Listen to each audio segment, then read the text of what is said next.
도화 원기.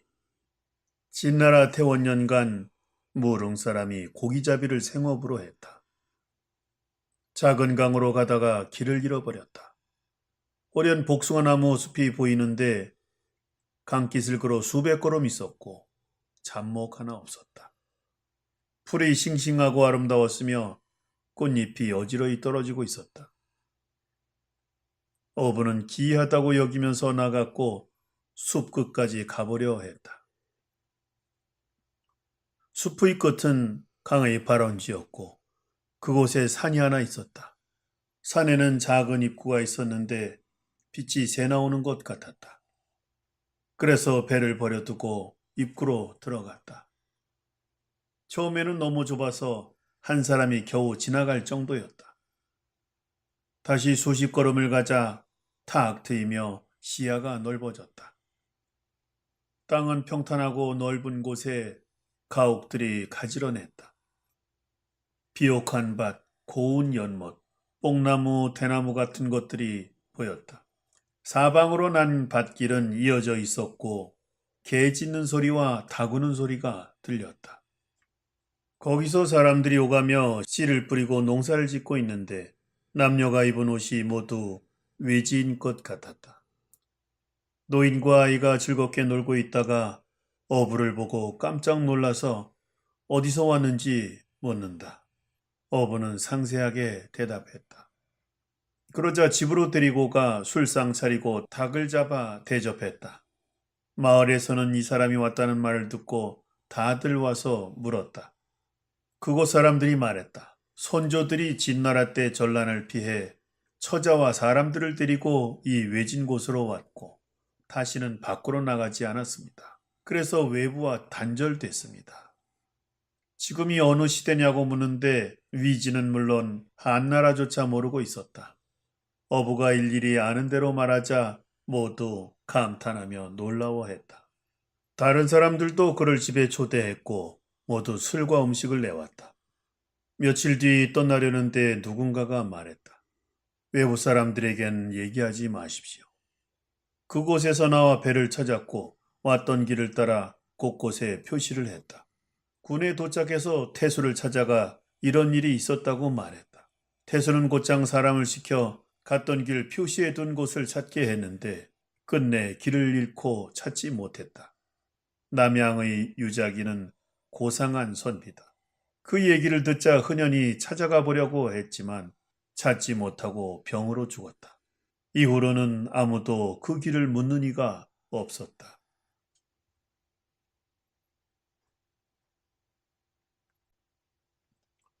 진태원중 무릉인 포어 위협 연계행 망로지 원근 홀봉 도하립 혀반 수백보 중무 잡수 방초 선미 나경 빈분 어인시 미지 복전행 욕궁 기림 임진수원 편득 일산 산유 소구 방불약 유광 편사선 종구입 초극협 재통인 폭행 수십보 활연 개랑 토지 평광 옥사 어면 유양전 미지 상죽 지속 천매교통 계견 상문 기중 왕래 종작 남녀 의착 실여 위인 황발수초 병 이연 자락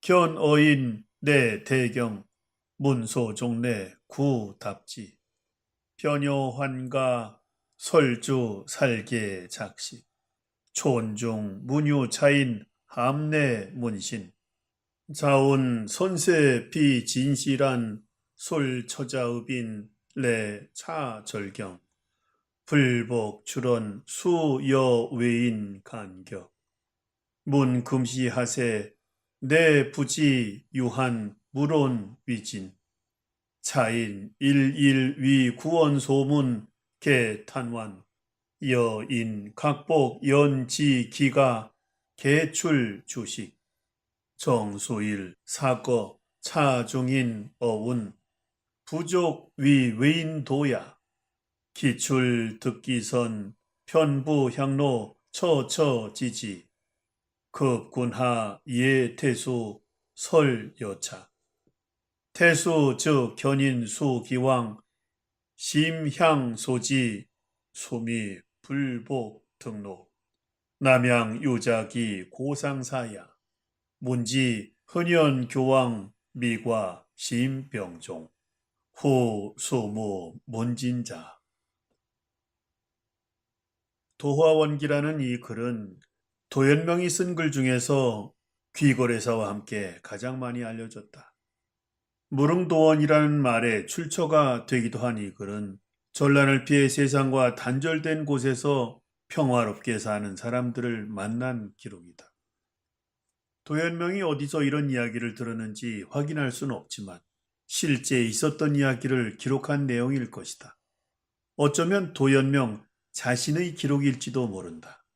일부 학자들은 이 글을 보고 당시 정세의 혼란 속에서 도연명 같은 문인들이 현실을 도피하고 싶은 마음에 이런 글을 지었다고 하지만 그건 편의주의적 해석이다.